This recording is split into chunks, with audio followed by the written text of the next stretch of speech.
آفاق کے ہر ہر گوشے میں قرآن سنا کر دم لینا۔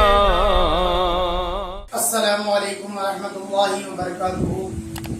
دوستو، میں محمد الدین حاصل ہوں ایک نئے ویڈیو کے ساتھ۔ کیسے ہو آپ سب؟ امید ہے کہ اللہ تبارک و تعالیٰ کے فضل و کرم سے خیریت سے ہوں گے۔ حضرات، آج کا ویڈیو شروع کرنے سے پہلے جو اس سے پہلے ہم نے ویڈیو شروع کیا تھا اس کے متعلق کچھ بات کر لے۔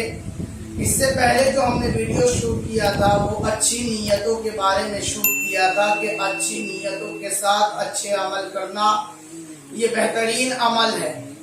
تو آج میں آپ تمام سے ایک بات ذکر کرنا چاہوں گا کہ یہ جو چیزیں ہم ذکر کرتے ہیں، یہ ویڈیو جو ہم بناتے ہیں وہ دین اسلام کے متعلق بناتے ہیں، اور دین اسلام کے متعلق اچھی باتوں کو ظاہر کرنا یہ اچھا کام ہے۔ تو آپ تمامی حضرات سے گزارش ہے کہ آپ نہ صرف ان ویڈیو کو دیکھیں بلکہ ان ویڈیو کو دیکھ کر اپنے کانٹیکٹس میں، اپنے گروپ میں شیئر کریں اور سبسکرائب کرے، اور تاکہ لوگ بھی ان ویڈیو سے فائدہ اٹھا سکے اور دین کی جانکاری حاصل کر سکے۔ تو آئیے شروع کرتے ہیں ہم آج کا ویڈیو۔ آج کچھ لوگ جو ہے، کچھ لوگوں کا یہ عقیدہ ہے کہ معاذ اللہ نماز میں اگر مصطفیٰ جان رحمت صلی اللہ علیہ وسلم کا خیال آ جائے تو معاذ اللہ نماز فاسد ہو جاتی ہے، نماز ٹوٹ جاتی ہے۔ یہ لوگ یہ کہتے ہیں کہ مصطفیٰ کے خیال سے نماز ٹوٹ جاتی ہے۔ یہ کتنے کم عقل لوگ ہیں جو یہ کہتے ہیں کہ مصطفیٰ کے خیال سے نماز باطل ہو جاتی ہے۔ کیا آپ کی نظروں کے سامنے سے وہ بات نہیں گزری ہے کہ میرے آقا صلی اللہ علیہ وسلم مسجد نبوی میں نماز ادا کرا رہے تھے، اور اسی دوران آپ کی پشت پر سیدنا امام حسین جو آپ کے بچپنے کے عالم میں تھے وہ آ کر آپ کی پشت پر بیٹھ گئے تھے، اور جب امام حسین آپ کی پشت پر بیٹھے تو میرے آقا صلی اللہ علیہ وسلم نے آپ نے اپنے سجدے کو طویل کر دیا، سجدے کو لمبا کر دیا، یہاں تک کہ آپ نے 72 مرتبہ تسبیح پڑھ لی اور سجدے کو طویل کیا۔ تو ذرا سوچے، آقا نبی ہے،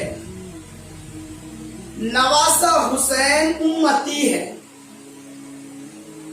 جب نبی کی نماز میں نواسے کا یعنی امتی کا امام حسین کا خیال آئے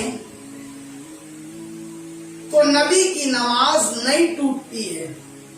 اس نماز کے بعد میرے آقا نے نماز کو دہرایا نہیں تھا اور نہ ہی اس نماز کو ناپسند کیا تھا، بلکہ وہ نماز ہو گئی تھی۔ تو جب نبی کی نماز امتی کے خیال سے ہو جائے تو امتی کے نماز میں اگر نبی کا خیال آئے تو کیا امتی کی نماز ختم ہو سکتی ہے، فاسد ہو سکتی ہے؟ یہ سراسر جھوٹ ہے۔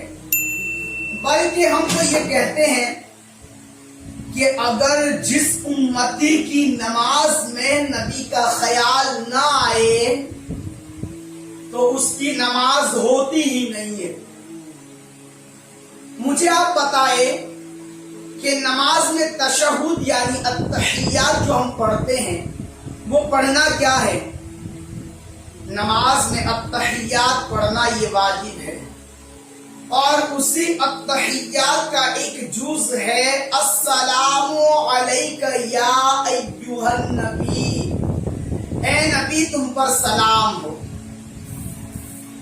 اب مجھے بتائے، جو لوگ یہ کہتے ہیں کہ نماز میں اگر نبی کا خیال آئے تو نماز باطل ہو جاتی ہے، نماز فاسد ہو جاتی ہے، تو کیا وہ اپنی نمازوں میں التحیات نہیں پڑھتے ہیں؟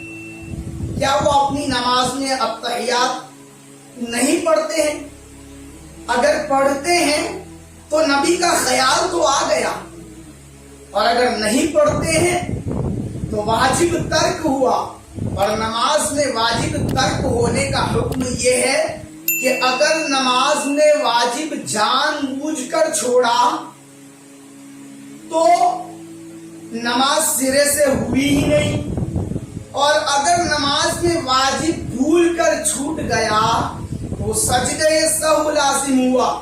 تو اب جو لوگ یہ کہتے ہیں کہ نماز میں نبی کا خیال آئے اور نماز ٹوٹ جائے تو کیا بتائے کہ وہ لوگ اتحیات جان بوجھ کر نہیں پڑھتے ہیں یا بھول کر نہیں پڑھتے ہیں؟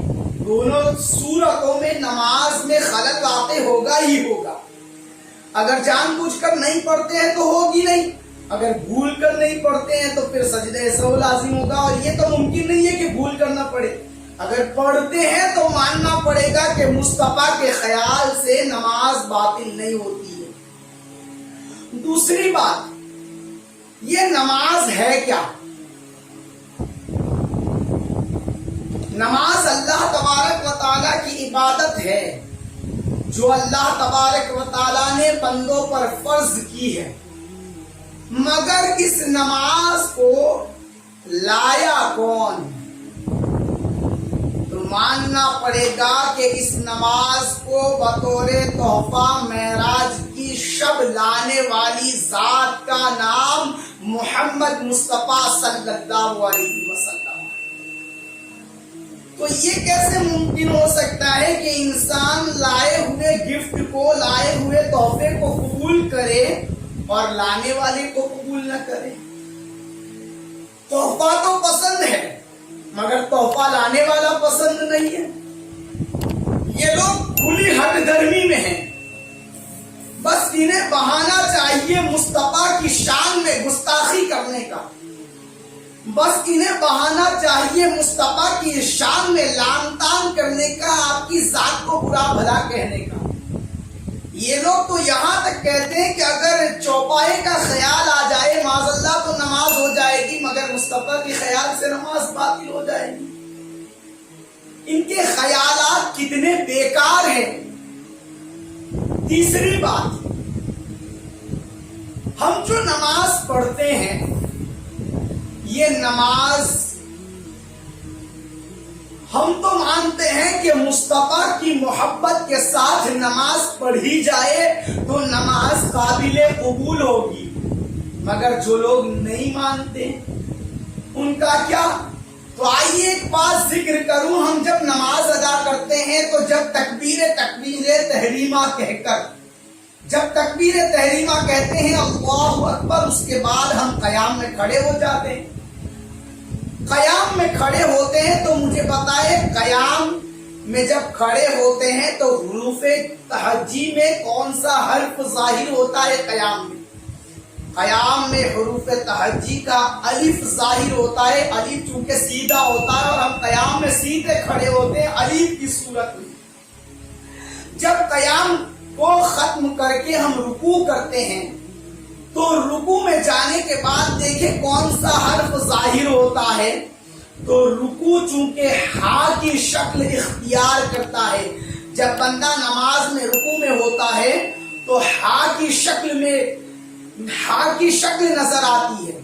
جب بندہ رکوع سے کھڑا ہو کر سجدے میں جاتا ہے، سجدہ ادا کرتا ہے، تو سجدے کی حالت میم کی صورت کو ظاہر کرتا ہے، اور جب بندہ سجدے سے کھڑا ہو کر قاعدہ میں بیٹھتا ہے تو قاعدہ جو ہے وہ دال کی شکل اختیار کرتا ہے۔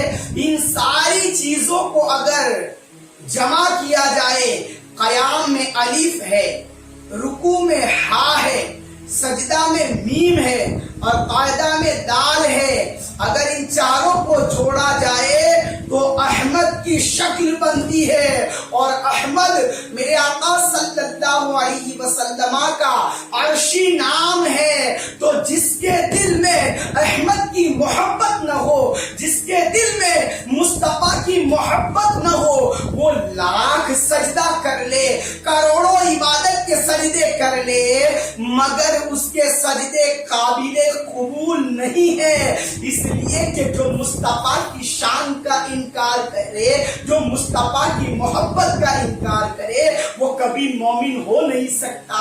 اس لیے تو آپ نے نہیں دیکھا کیا ابلیس سے زیادہ کسی کی عبادت تھی؟ نہیں۔ اگر ابلیس کے سجدوں کو روئے زمین پر پھیلایا جائے تو رائی کے دانے کے برابر جگہ باقی نہ بچے جہاں پر اس نے سجدہ نہ کیا ہو، مگر باوجود ملعون کیوں قرار دیا گیا؟ کیونکہ اس نے اس نور محمدی کو سجدہ کرنے سے انکار کیا تھا جو نور محمدی آدم کی پیشانی میں اللہ نے عطا فرمایا۔ تو یاد رکھے منکرین نبی صلی اللہ علیہ وسلم کبھی وفادار نہیں ہے، اور یہ جھوٹی بات ہے کہ مصطفیٰ کے خیال سے نماز باطل ہو جاتی ہے۔ ہم اہل سنت کے ماننے والوں کا عقیدہ ہے کہ جب تک مصطفیٰ کا خیال نماز میں نہیں آتا ہے تب تک نماز مکمل نہیں ہوتی ہے۔ میری آپ سے گزارش ہے کہ اس بات کو زیادہ سے زیادہ شیئر کرے تاکہ لوگ بھی دین کی ایسی اچھی باتوں سے وابستگی اختیار کر سکے اور دین کی باتوں کو جان سکے۔ مولا کریم دوران گفتگو کوئی خطا ہوئی ہو اسے معاف عطا فرمائے۔ السلام علیکم ورحمۃ اللہ وبرکاتہ۔ آفاق کے ہر گوشے میں قرآن سنا کر دم لینا